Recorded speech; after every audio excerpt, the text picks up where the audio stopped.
Welcome back. The federal government is open. Air traffic and TSA workers are eventually going to get their back pay. Today, DHS Secretary Kristi Noem announced some workers are going to get more than that, a $10,000 bonus. They're going to get a bonus check for stepping up, taking on extra shifts, for showing up each and every day, for serving the American people.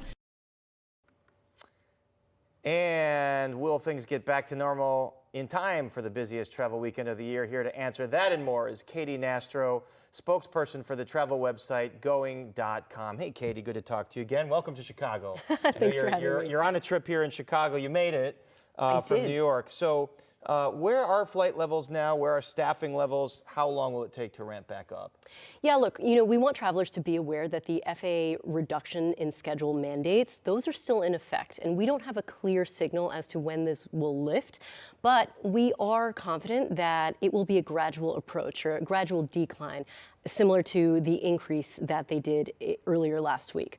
So we want people to be aware that through the weekend into early next week, it is likely that you still could see impacts in the way of flights being canceled as well as some delays. However, the bright spot to all of this is the shutdown has ended.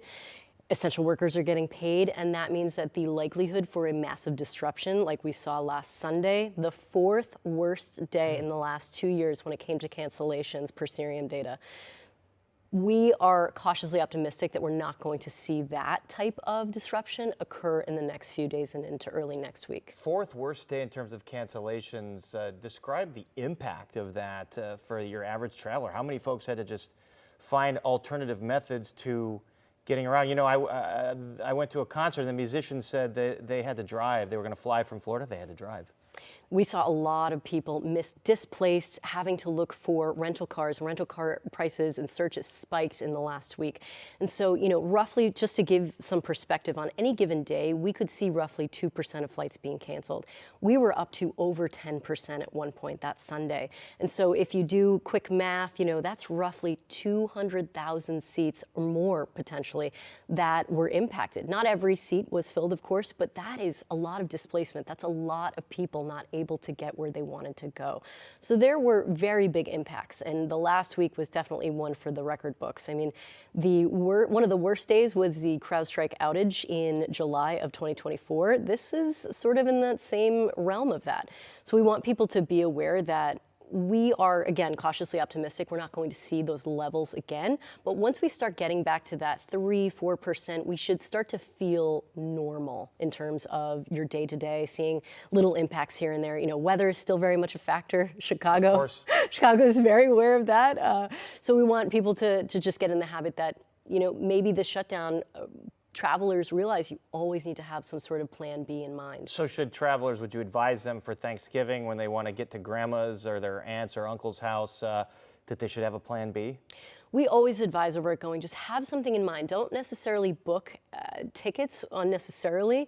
One hack that we actually do like to talk about is you can actually book tickets with points if you have them and cancel day of if you don't decide to take that flight. We also want people to try to book morning flights. This is a great tip.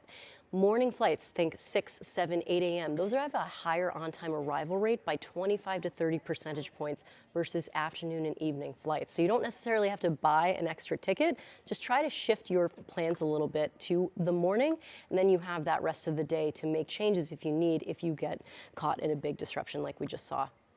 And then we saw the Secretary of Transportation, Sean Duffy, talk about once this is all ironed out, there's still a shortage of air traffic controllers. How big a problem is that going to be? This is something that has gone on for the better part of last decade, and I don't think travelers really are aware that this wasn't just from the pandemic. This was something chronic that has been going on. This type of role cannot be backfilled quickly. There is so much training that has to take place for them to be able to fill these roles, and it is not going to be something that will be quickly patched up. So coming out of this shutdown, it is likely that there will be a percentage of controllers that just do not return. We're not clear on that number quite yet and how that shakes out in terms of how many fewer we now have, but this is likely something that it almost is good that there is being light shown on this so we can move forward and really concentrate staffing there. All right, Katie Nastro, a spokesperson for Going.com. Thank you for coming and going here, and safe travels to you. Thanks. Safe travels to everybody across the next week and into Thanksgiving. And you know what? If things go wrong, you'll get stuck in Chicago. So there's Not worse a bad things. place. All right.